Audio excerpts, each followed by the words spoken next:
இன்றே டவுன்லோட் செய்து உங்கள் ஃபேவரட் ஷோக்களை என்ஜாய் பண்ணுங்க. என்னம்மா?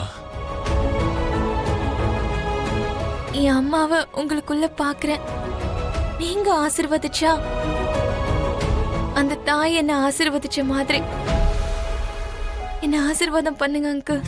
மாயம் தீராத மழலை பூவி, சாயம் போகாத திவலை தேனி, வானாவில் வீழ்ந்தாய் மழையே. நீ நல்லா இருக்கணும்மா.